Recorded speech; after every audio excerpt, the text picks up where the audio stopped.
أعوذ بالله من الشيطان الرجيم.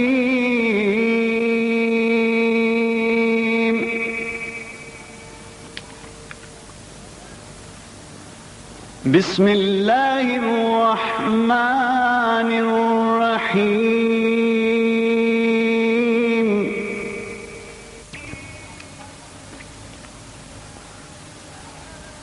الله لا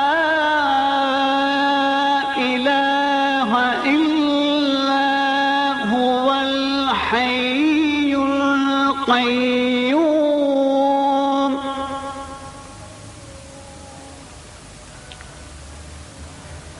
لا تأخذه سنة ولا نوم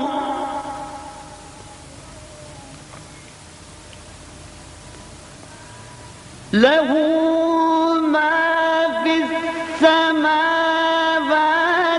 وما في الأرض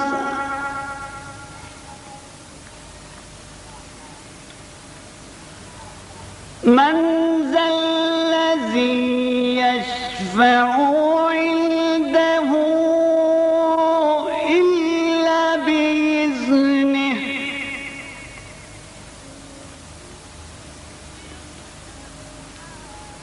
يعلم ما بين أيديهم وما خلفهم ولا يحيطون بشيء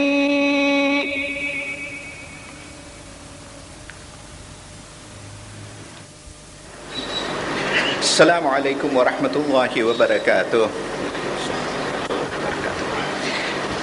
I've been requested to request you, which I hereby do, to recite Surah Fatiha for Haji Ibrahim Bhai, Fazal Bhai, Haji Boja Bhai, who has recently expired. Fatiha.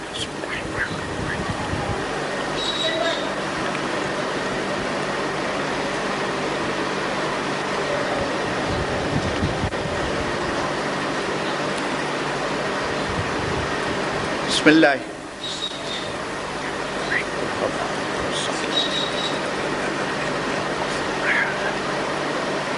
May I also remind you that Monday night, inshallah, we shall have the question and answer series when you will have the opportunity to raise questions in respect of matters that we have been discussing. Bismillahir Rahmanir Rahim. In the name of Allah, the merciful, the compassionate. All praises to Allah, the creator of the universes and their sustainer, the provider of believers and unbelievers. And may his choicest blessings be on the seal of his prophets, the last of his messengers and his holy progeny. And in particular, may his incessant blessings continue to flow on that beloved grandson of the holy prophet, on Imam Hassan al-Mujtaba, salawatullahi wa salamu alayhi. Discussing on the life of Imam Hassan alayhi salam as an Imam of the Ummah. One of the things that comes to mind is that one expects of an Imam to know inner secrets. Did Imam Hassan alayhi salam reveal this quality in his lifetime? That is the first subject I wish to discuss this evening when we embark upon discussing the character and quality of Imam Hassan alayhi salam. And indeed, there is abundant of evidence. Limited as our time is, and as I also wish to discuss tonight, his merits, and given the time, his generosity also, I of course will be confined in the examples and the evidence that there is that I will be able to proffer on each of those subjects. But I do so because I hope tomorrow we proceed to discuss the knowledge, evidence of the knowledge of Imam Hassan alayhi salam, and how he disseminated that knowledge such as to reach us till today. And then proceed from that subject to the political life of Imam Hassan alayhi salam and the political significance of the events and episodes that he went through, leading inshallah to a discussion of his piety on Saturday night. before we conclude that subject, leaving remainder of the matters, if there will be any left out, to be discussed during question and answer. Yes, a number of instances exist to show how he disclosed inner secrets of things and how he was able to act in a manner in which one saw the Holy Prophet himself act. An illustrious example is given by one from the progeny of Zubair. He says he went out on a trip with Imam Hassan alayhi salam. And during the trip, as they were resting, they rested under a palm tree. The palm tree was dry, but it provided a little shade under which they were resting. And as they rested, Ibn Zubair turns to Imam Hassan alayhi salam and says, "O grandson of the Prophet, would it not have been beautiful if this tree had dates on it? Then we would have partaken of those dates. We would have eaten some of those dates." And Imam Hassan alayhi salam turns to him and says, "Ibn Zubair, do you seriously wish that this tree did have dates and you would have eaten of those dates?" And Ibn Zubair says, "Yes, Yabna Rasulillah, that is precisely what I wish." And he suddenly sees Imam Hassan alayhi salam sit down, raise his hands in prayer, and then, having prayed, rests again. And just as Imam Hassan alayhi salam lies down to rest, the tree blossoms. In a twinkling of an eye, that tree immediately has unripened dates. Ibn Zubair says, "I was astonished to see. My eyes wouldn't move from the tree. There was a porter with them who was carrying their luggage on the way. The porter says his eyes too got stuck to the tree, and in a twinkling of an eye, those unripe dates ripened such that Ibn Zubair says to the porter, "Why don't you get these dates? Because the way they have come into being when they were not there, the way they have ripened when they were unripe, clearly shows we can eat them straight away." That indeed was the wish of Ibn Zubair. The porter says, I was frozen. I couldn't move. I didn't know what to say. I turned round to Imam Hassan alayhi salam and said, "Hadha sahar, this is magic."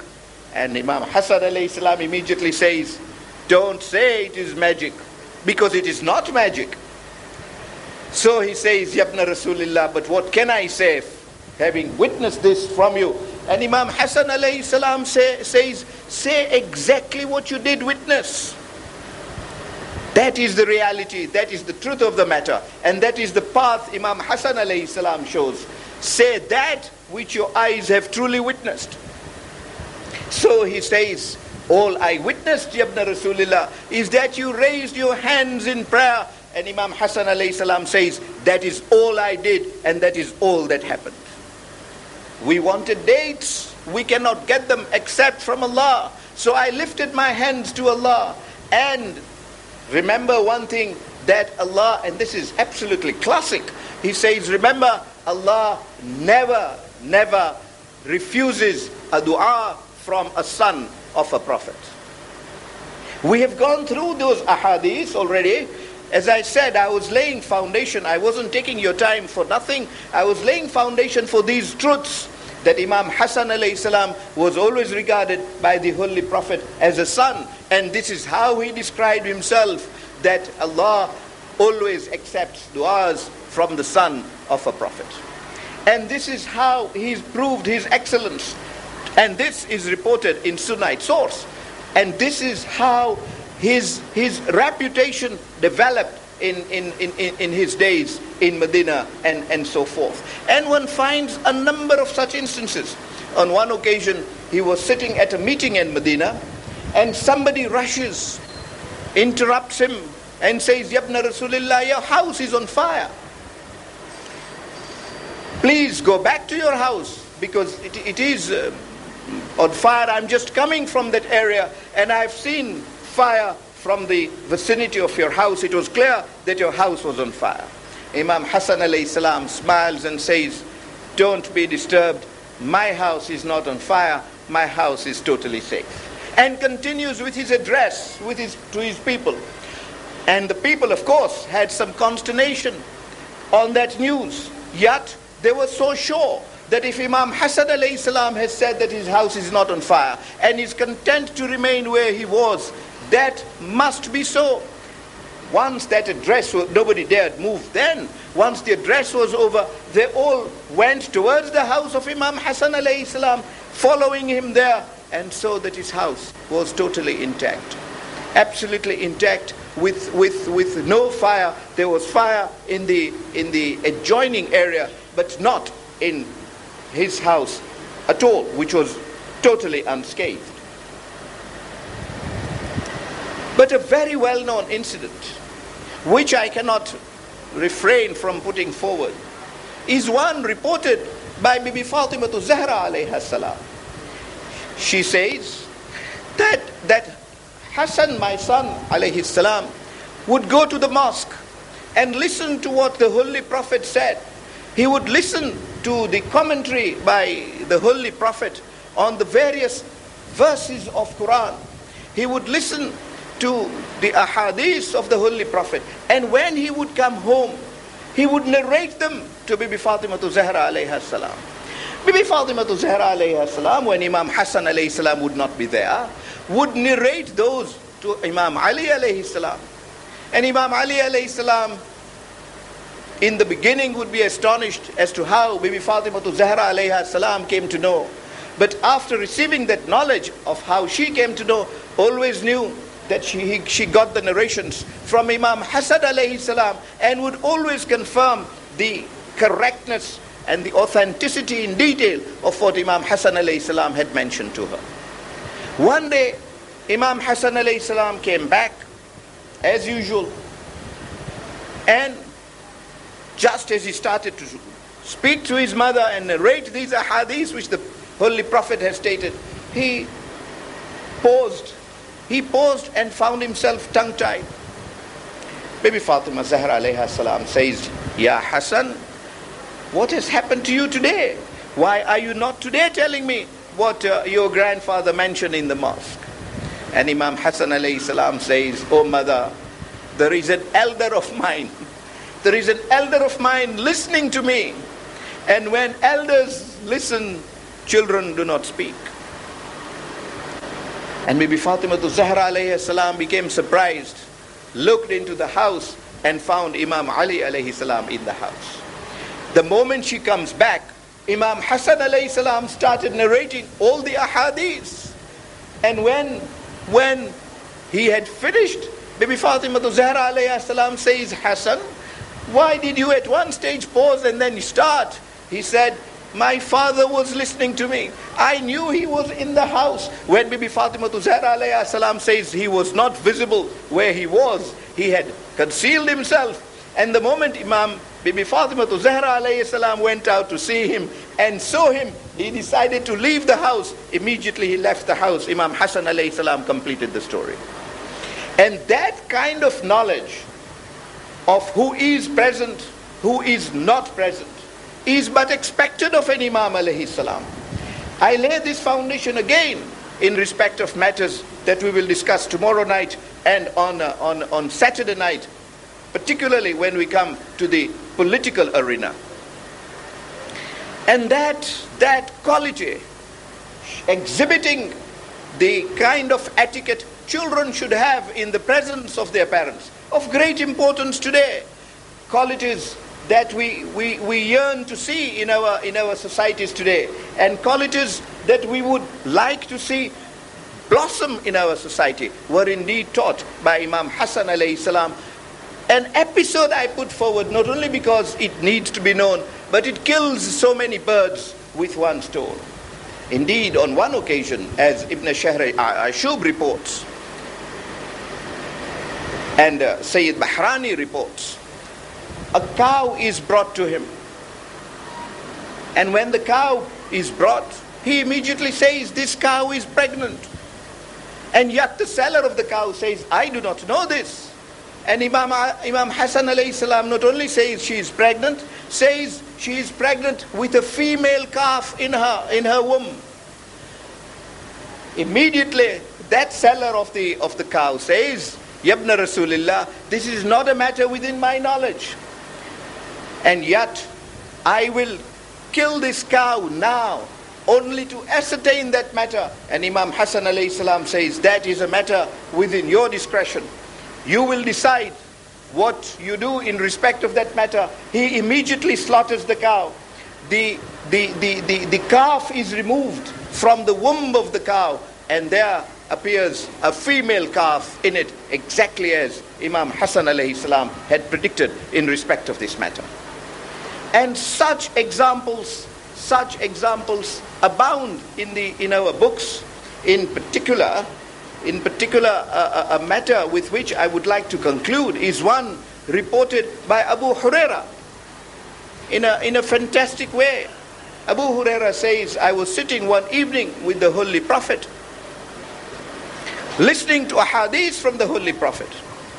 And a stage came when the Holy Prophet turns to Imam Hassan alayhi salam, who was sitting there, and says, "Oh Hassan, you must now go home and join your mother." And Imam Hassan alayhi salam immediately stands up to go.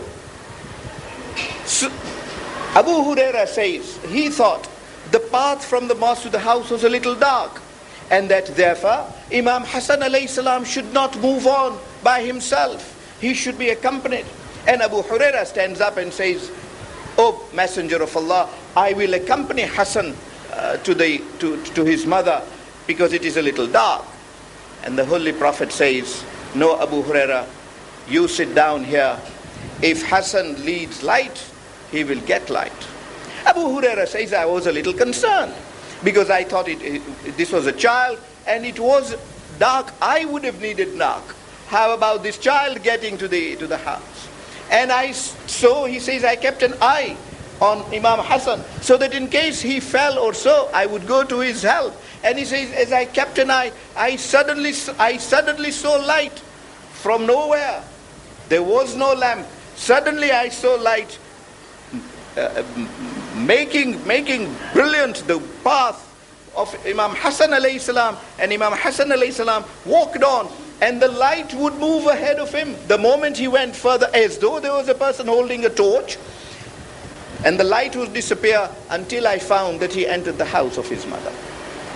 Such were the capacities that Imam Hassan alayhi salam revealed throughout his life, from childhood, as I say, right on to his maturity and his days of political life. But his merits and his virtues were also at a level of excellence which need to be discussed, so that the understanding of Imam Hassan alayhi salam is appreciated. And another very well-known example that is given about Imam Hassan alayhi salam and his teachings is that he was once, and this again is reported in Sunnite sources, that he was once in a course of a tawaf. And as he was doing a tawaf, happened to be a sunnat tawaf, a person interrupts him and says, "Yabna Rasulillah, I have a haja, I have a wish, and I would request you to fulfill it." And Imam Hassan alayhi salam immediately, it is said he was in the second round of the tawaf, interrupts his tawaf and follows him. I'd like to pause here and ask you to consider that scenario. The fact that a Muslim can interrupt a person like Imam Hassan alayhi salam when he was doing tawaf shows by itself how accessible he was to the ummah, how easily approachable he was to the ummah. What good to have that Khalif who is not even approachable. What good to have a Khalif who would move with a whip. What good to have a Khalif who would keep himself in a palace. And yet he would be accessible, because people would know that he was one person who is keen to see the wishes of people fulfilled. If somebody had a haja and he wanted it fulfilled, they knew that Imam Hassan alayhi salam was the person to approach. That Imam Hassan alayhi salam was the person who would fulfill it. And hence they would approach him with ease, without that reservation, without that reticence that, oh, he's performing a tawaf, how can I speak to him? Immediately Imam Hassan alayhi salam interrupts his tawaf, follows the man, and in due course comes back. He comes back to start his tawaf again and fulfill that prayer of Allah. There stood at that point a person who was jealous of the person who had asked for help from Imam Hassan alayhi salam. And he realized that Imam Hassan alayhi salam has not only left tawaf, but has already fulfilled the wish of that person. What that person wanted to achieve, he has already achieved through the auspices of Imam Hassan alayhi salam. So he turns round to Imam Hassan alayhi salam and says, Yabna Rasulillah, you interrupt a tawaf round the holy house of Allah to fulfill the wish of one individual? Isn't this a sacrosanct act which you interrupted for something much lesser? And Imam Hassan alayhi salam says, oh no, you have totally misunderstood the commands of Allah then. The command of Allah is, and what a teaching, that if a mu'min is in trouble, then to leave your own assignments, your own activities, your own businesses, and go to help that mu'min to the extent that his work is done, his problem is solved, he achieves what he wanted to achieve, that action brings the thawab of a hajj and an umrah. What I was undertaking was a tawaf, and I would only receive the thawab from Allah if I completed the tawaf of a tawaf. Which thawab, inshallah, I will still get because I am back and I am making the tawaf all the same. I did not keep him waiting. I did not keep him waiting. Had I kept him waiting, maybe Allah would have blamed me for keeping him waiting. Maybe that delay would have aggravated his problem, and hence the need to attend to the problems of mu'mineen without any delay. Indeed, Imam Hassan alayhi salam says that going to help a mu'min in that way and fulfilling his wish, accomplishing what he wanted to see accomplished, gives the thawab of hajj and umrah. But merely going to help him, if you did not even manage to accomplish what he wanted, if he was asking something beyond you, you do your best and do not achieve assisting him, even that gives the minimum thawab of an umrah. Gives the minimum thawab of an umrah. But you can see what a wonderful teaching from Imam Hassan alayhi salam. Not only in the need to help other people, but also in the manner in which to do it, even if it means interrupting a tawaf. Ibn Sabbagh in Fusulul Muhimma says that on one occasion Imam Hassan alayhi salam set out.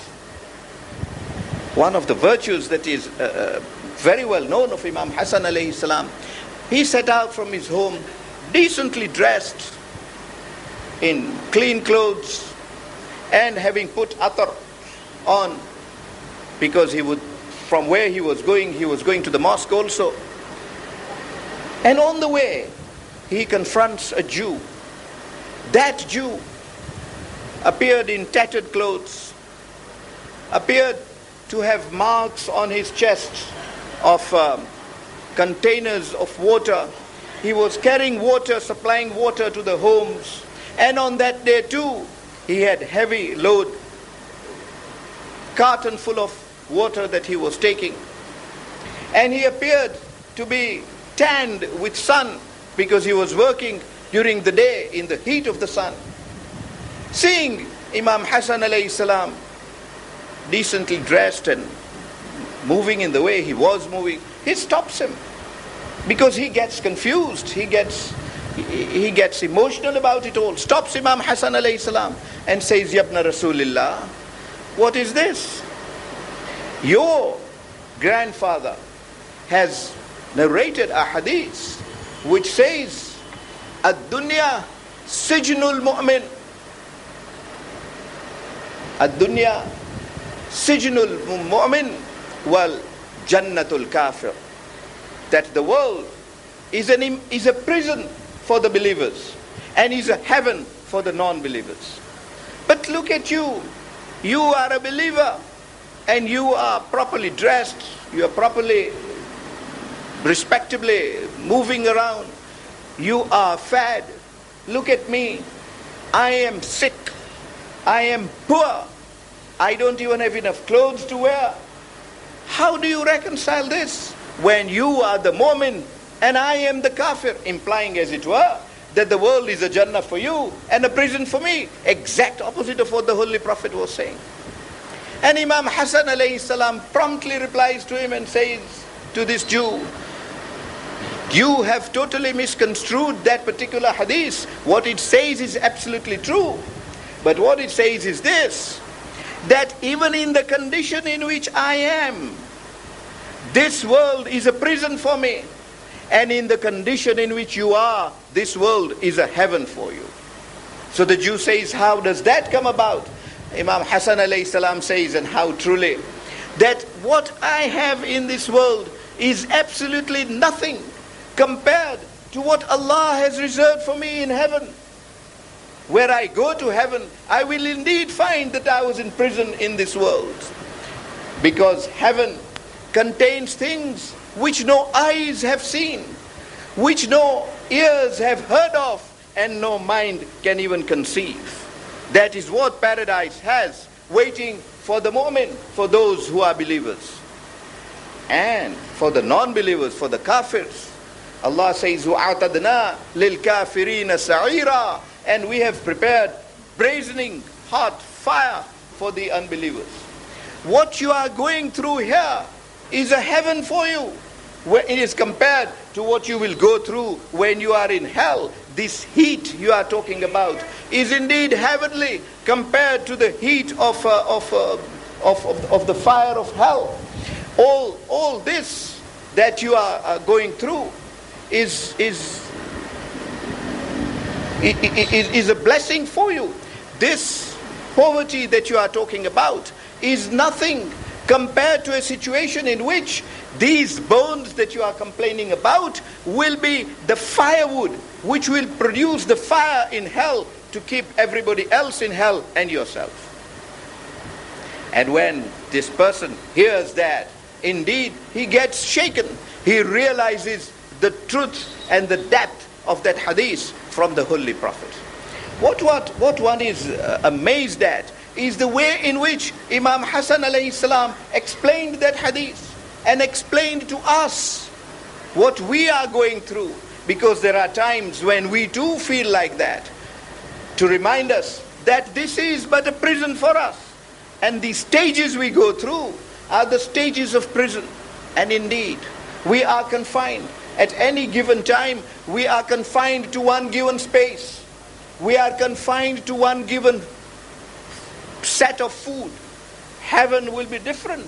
Indeed, Surah Yasin explains it, Surah Rahman explains it, a number of chapters in Quran explains it. When in heaven there will not be the restriction of movement that we are thinking of. We will be able to traverse distances at unimaginable speeds and in an unimaginable ways. The kind of food we will be able to eat will be of a variety that will absolutely amaze us. We will then surely say to ourselves, what a prison we were in when we were on earth. Hence,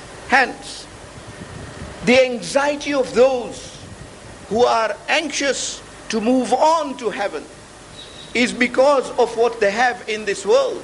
Indeed, Imam Hassan alayhi salam it was, who was asked about this very question.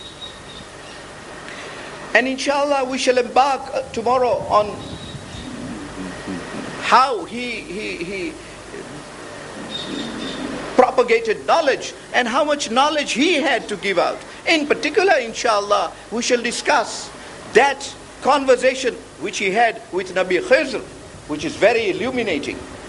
But for the moment, to tie up with what I am saying now, let me remind you of that question that Imam Hassan alayhi salam was asked. That Yabna Rasulillah, why is it that people are afraid to die? And Imam Hassan alayhi salam says, only he is afraid to die who is not sure of what he has already sent ahead of him. If somebody has already made provision for the hereafter and has already sent sufficient zakhira, sufficient treasure, sufficient reserve for the hereafter, he will never be afraid of the hereafter. He will be looking forward to it. The only reason why someone is afraid to go there is that he has behaved in this world in a way in which he is not sure how he will meet his Lord. He is not sure how he has performed. Hence the need, he advised, of istighfar and changing course of life, so that when death is imminent, there is not that fear which is otherwise experienced. And this is how Imam Hassan alayhi salam continued to teach. Shiblanji in Nurul Absar says that a person goes to Imam Hassan alayhi salam, and this is so interesting. He goes to Imam Hassan alayhi salam. He does not ask from Imam Hassan alayhi salam what he wants. He says, Yabna Rasulillah, I am in need of money. Can you please guide me to a person who will give me the money? And wonderful as Imam Hassan alayhi salam was, he does not say, I will give you money. The request is, can you guide me to someone who will give me money? And Imam Hassan alayhi salam says, go to the Khalif. Go to the Khalif today. He has just lost his daughter and he is grieved. He is mourning the death of his daughter. Hence, this is the best opportunity for you to visit him, and do it now, because there is nobody visiting him. He is lonely. There is nobody even to condole him, to console him over the death of his daughter. So this person says, yes, I will go to him now, but I do not know how to approach him. I do not know what to tell him. Imam Hassan alayhi salam says, I will teach you what to tell him. And what wonderful thing he teaches. He says, I will teach you what to tell him. So this man says, let me memorize your words, Yabna Rasulillah. He says, go to him and tell him that I am sorry to have learnt about the death of your daughter, but how praiseworthy is Allah that you have covered her by sitting on her grave. How would it have been if you had preceded her and she would have been on your grave? There might have been a possibility of her appearing unchaste. Now you have covered her fully by your presence on the grave. And indeed, when these words are uttered to the Khalif, he becomes greatly consoled and says to the person, you have given me words of consolation that I have not heard of before. Indeed, how right you are, that praise be to Allah that I have died before her. Because me sitting on her grave, nobody now dares utter a word against her. There can be no allegation of unchastity against her. There can be no allegation of any kind against her. The Khalif's daughter has died and the Khalif's daughter has been buried. But if I had gone before her, who knows? She might have come to my grave. She might have wailed and lamented in a way in which people might think that she was not being decent in the way she is conducting herself. This is a great consolation from Allah that my sister that my daughter has preceded me, and takes a good prize, orders his people to give a good prize to this person for this wonderful consolation that he gave to the Khalif. But the Khalif then says, you have consoled me, there is no doubt. And for that I have given you a reward. But I am sure in my mind that these are not your words. This is not wisdom that can emanate from you. Tell me, who has taught you this? Because to me, that is very important. And this person says, oh Khalif, I will not hide it from you. I went to Imam Hassan alayhi salam, and that son of the Holy Prophet taught me how to address this to you. He said, how right you are. Who better Wallahu a'lamu haythu yaj'alu risalatah. He recited that ayah of Quran which says, and this is a Khalif saying it, mind you, that Allah knows best whom to appoint to be his successor, his representative on earth.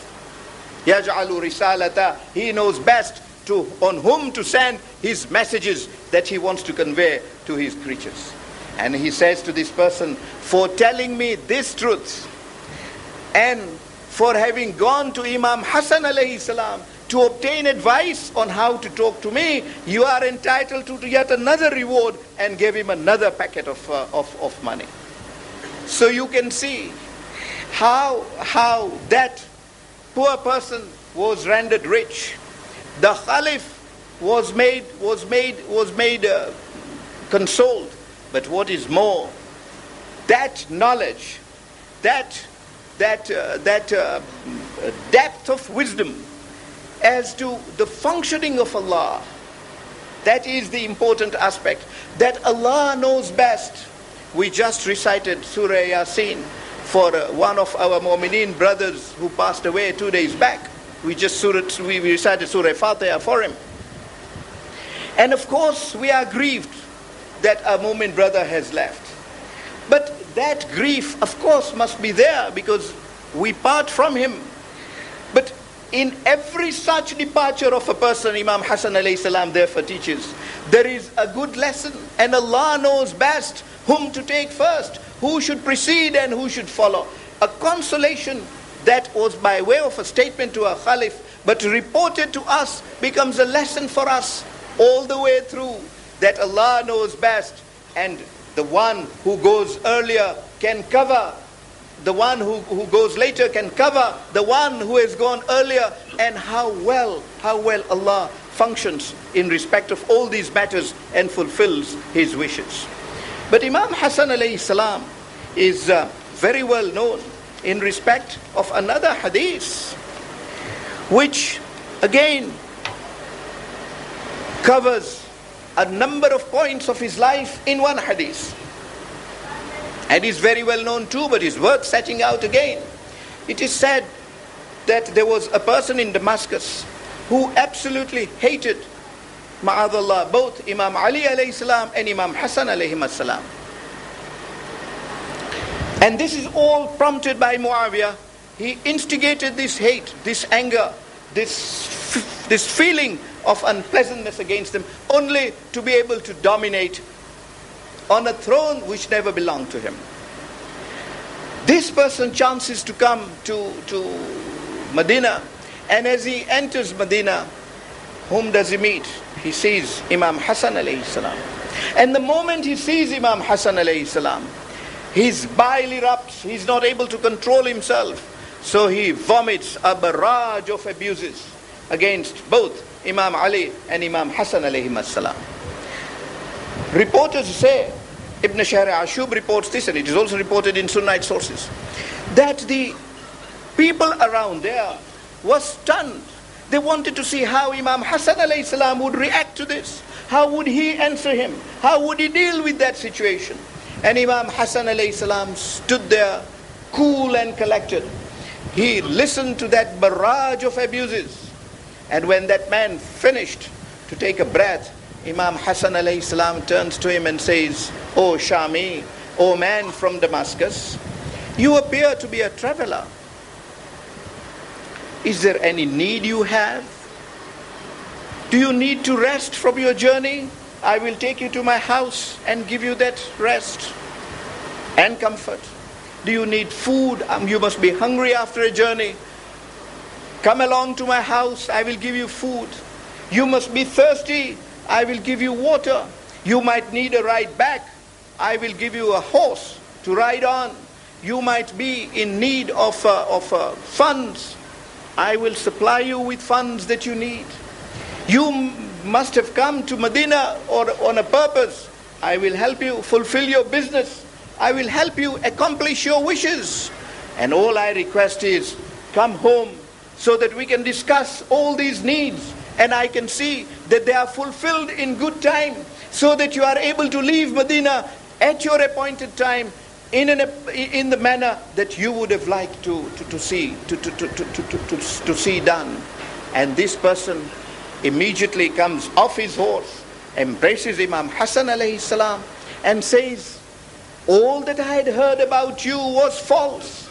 I am now prepared to say that all that I heard about your father Ali alayhi salam must therefore have been false. What a gentle, noble person you are, and may Allah curse him. Look at this. May Allah curse him who has taught us all this. Clearly referring to Muawiyah.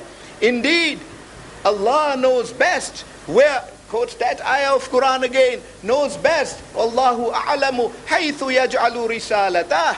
And having quoted that ayah, embraces Imam Hassan alayhi salam, seeks his pardon. Imam Hassan alayhi salam says, "Oh Shami, I have forgiven you for all those abuses. Not only those abuses which you just showered on me, all those abuses that you made against me even before you came to Medina. But you must still come home, and you must still receive all that I have promised, so that each of my utterances is fulfilled in the eyes of Allah in respect of each of those promises." And he takes him home and gives him all that he had offered. Indeed, Ibn Shahr Ashub says on one occasion, he was riding in Medina, and this is a glorious example of Imam Hassan alayhi salam. One cannot imagine the level of the nobility of this house. He was riding in Medina, and suddenly he finds a group of poor people seated eating. And when that group of poor people sees him, they stand up and salute him, says, "Yabna Rasulillah, we will feel honored." And wouldn't they? We will feel honored if you joined us and ate even a little of this food. Imam Hassan alayhi salam promptly comes down from the horse. One can see that quality of the Holy Prophet, that attribute of the Holy Prophet portrayed in its depth. Ibn Athir says in his biography of Imam Hassan, of the Holy Prophet, and repeats it in respect of Imam Hassan alayhi salam, that a person who resembled the Holy Prophet most, both in appearance and in conduct, was Imam Hassan alayhi salam. He immediately comes down from his horse, sits with them, and the report is that he just doesn't touch the food. He eats the food to his full. With his presence there was barakah. And all those poor people say, we all ate far more than we thought the food was. We ate to our full. We saw him eating also. He sat as one amongst us. Faqirun jalisa faqira. Holy words of the Holy Prophet. I am a poor man. I sit amongst the poor people. They said we couldn't see the difference. When we finished eating and he was about to go, he says, I will not rise. I will not rise until you promise when I can reciprocate this. You were so generous to me. You gave me so much food to eat. They always thought that it was his presence that provided the food which they ate. And yet they find him saying, you gave me all this food to eat. How can I just depart from here? It would be ungrateful. So I will only depart on your promise of a certain day and time when you will all come to my house and we will all sit again in this way and eat exactly in this fashion. That was the nobility of Imam Hassan alayhi salam. Each attribute of an Imam portrayed by him in a glamorous way. And insofar as his generosity goes, there isn't an example to be parallel to it. There isn't an example in the annals of history that would be parallel to that of Imam Hassan alayhi salam.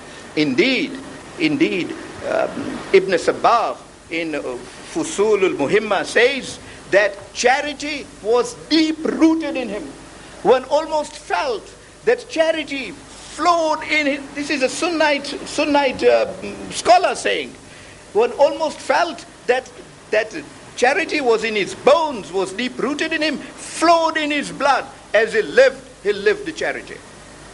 Ibn Asakir says, of course, everybody else says, Shaykh Sudduk says, Majlisi alayhi rahmah says, all of our Shiite writers say, But Ibn Asakir in his Tarjuma, Imam Hassan ibn Ali alayhi salam, Tarikh Madinati Damashq, says that Imam Hassan alayhi salam twice in his lifetime, some of our reports say 3 times.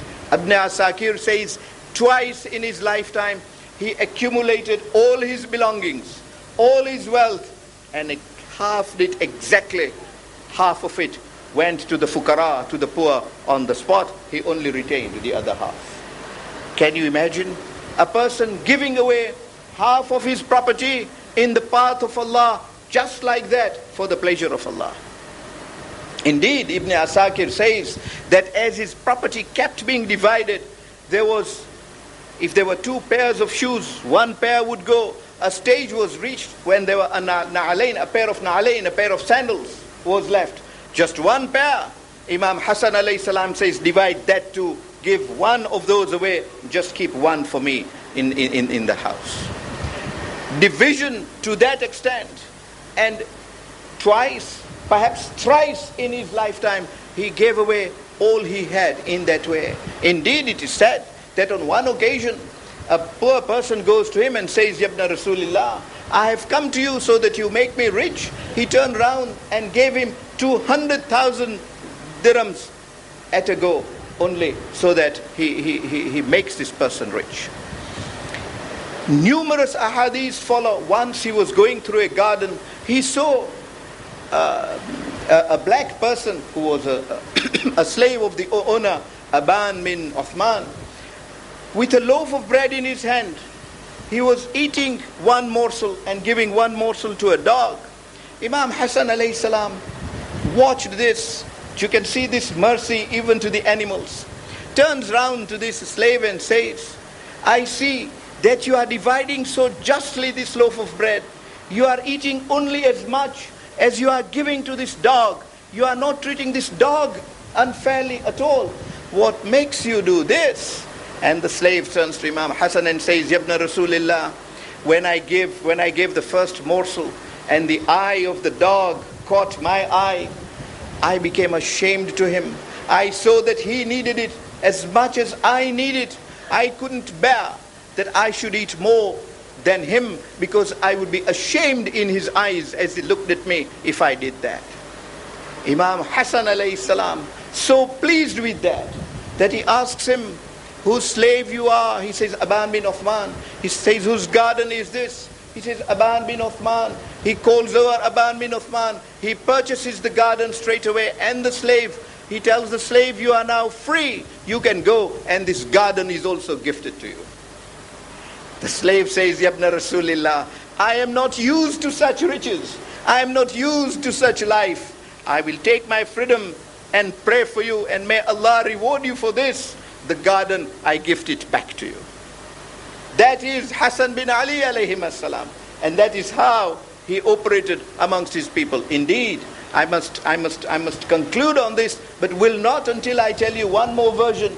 On one occasion, somebody sends a letter to him, and the letter is delivered to him in public. The letter contains various wishes and requests from that person to Imam Hassan alayhi salam. Imam Hassan alayhi salam receives the letter. Look at number of evidence, the number of pieces of evidence flowing. The one most relevant to me is proof of his imamah. He receives the letter and immediately takes out money from his pocket and gives him, says this is what he needs, and take this money and give it to him. People around him say, Ya Yabna Rasulillah, what was the hurry? Shouldn't you have opened the letter and read it and then given what is requested in the letter? Imam Hassan alayhi salam turns around and says, what? I should make this fellow wait in humiliation? Make him wait in humiliation whilst I read the letter and Allah sees me humiliating another human being for those 2 or 3 seconds? That is taqwa. That is the level of imamah. That is the person who not only can be a leader in this world, but truly can be a leader of the youths of heaven. He says, I will not even spend those 2 seconds his inner knowledge, which I started with this evening. I set out examples of his inner knowledge, knowledge of things unseen. And tomorrow, inshallah, more of that when we discuss, in particular, the discussion he had with Prophet Khizr. And of course, you will have opportunities to raise more questions, inshallah, on Monday night when we sit for question and answers. That was Imam Hassan alayhi salam, the eagerness that Allah should not be disappointed with him, even for that split seconds while he reads the letter and delays fulfillment of the wish. But this earnestness, this eagerness, that Allah should not see him in the slightest being less than diligent in human form, is also portrayed by Hazrat Abbas alayhi salam. Indeed, of his duty to Imam Hussein alayhi salam, and that is a duty that Imam Ali alayhi salam had imposed on him. A Hujjatullah imposes a duty on him in respect of another Hujjatullah. And it is said of Hazrat Abbas alayhi salam that at every point in time, Hazrat Abbas alayhi salam was not only diligent in serving Imam Hussein alayhi salam, but was vigilant. Both diligent and vigilant in his discharge of his duties. Indeed, it is said from the day Imam Hussein alayhi salam left Medina, Hazrat Abbas alayhi salam was always next to him, throughout the journey. One finds that Hazrat Abbas alayhi salam, when they are traveling at night, does not sleep one wink, is always to the right of Imam Hussein alayhi salam. On those occasions on which Shahzada Ali Akbar was on the right of Imam Hussein alayhi salam, he would be on the left of Imam Hussein alayhi salam. On each occasion he is found serving Imam Hussein alayhi salam. When ultimately at Zabala, that is exactly the situation one finds when they meet the people from Kufa. That is what the people describe. That is how they described Abbas alayhi salam. Indeed, even when they reached Karbala, he was always with Imam Hussein alayhi salam. When Imam Hussein alayhi salam would go to examine the grounds of Karbala to make sure where which companion will fall, Abbas would go with him. Imam Hussein would turn to him and say, Abbas, why are you with me now? And Abbas would say, Mawla, I don't trust these kafirs. A stray arrow could injure you. A stray sword spears flung at you could injure you. I will be there to block it. I will be there to ensure that no harm falls on you. And this is how Imam Hazrat Abbas alayhi salam moved on. Indeed, even when the battle started, every time any of the martyrs said, Assalamu alayka ya Aba Abdullah, and Imam Hussein alayhi salam would set out to meet the martyr and be with him at his last hour. For Imam Hussein alayhi salam visited each martyr, and on each martyr's passing away, Imam Hussein alayhi salam would be there to wish him a safe departure from this world to the next world. Abbas always accompanied him. That was a moment when Abbas was asked about it. He explained it was a moment in which Imam Hussein alayhi salam would be in grief. Can you imagine Imam Hussein alayhi salam saying Khuda Hafiz to Habib ibn Mazahir, an old friend of 7 years? Can you imagine him saying Khuda Hafiz to Qasim or to Aun and Muhammad? Abbas would be there to make sure that if in that state of emotion Imam Hussein alayhi salam was not watching around, no enemy should even send an arrow onto Imam Hussein alayhi salam. Alas, I would say, alas, this evening would we say to Abbas, oh Abbas, when Hussein needed you most, you were not there. When he went to the body of his 18-year-old Akbar, when his father was on the body of this 18-year-old youth, Hussein alayhi salam was alone. Whether Akbar was the first of the martyrs or not, he preceded Abbas in his Abbas preceded him in the martyrhood. Imam Hussein alayhi salam is alone. Tomorrow night, inshallah, as to who came to help Imam Hussein alayhi salam in such a situation. And indeed, this is how Abbas alayhi salam kept on throughout the day. Throughout the day he asked for permission to go and fight. And Imam Hussain alayhi salam said, Abbas, you and I will fight together. You and I will fight together. Imam Hussain did not forget that when a time came when Imam Hussain alayhi salam was fighting on his own and even made the Kufans to run away from Karbala. He turns round, goes to the body of Abbas lying on the plain of Karbala and says, Abbas, I how much wish you were alive and you saw how Hussein fought. Abbas, not fighting as you fought, fighting even after I have just married my 6 months old Asghar in the land of Karbala. But Abbas, I will continue remembering you. Indeed, when that time came, when Abbas said, Assalamu alayka ya Aba Abdullah, Imam Hussain alayhi salam moves out at great speed. Ultimately, he is able to find Abbas alive.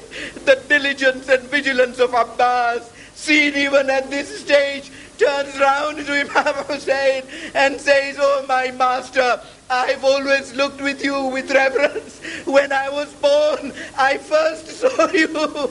I yearn that when I die, I should be seeing you. Imam Hussain alayhi salam says, Abbas, what is stopping you from doing so? Abbas says, Oh master, an arrow has got into my eyes. I can't open my eyes. I can't see you at all. Oh Abbas, I can't see you.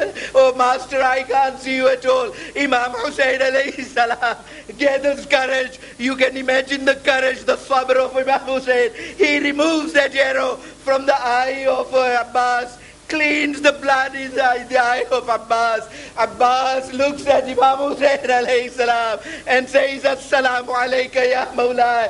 Imam Hussain says, Abbas, not Mawla even at this stage. Abbas, as you go, call me brother, call me akhi ya Abbas. ألا لعنة الله على القوم الكافرين على القوم الظالمين وسيعلم الذين ظلموا أي منقلب ينقلبون إنا لله وإنا إليه راجعون رحم الله من يقرأ الفاتحة.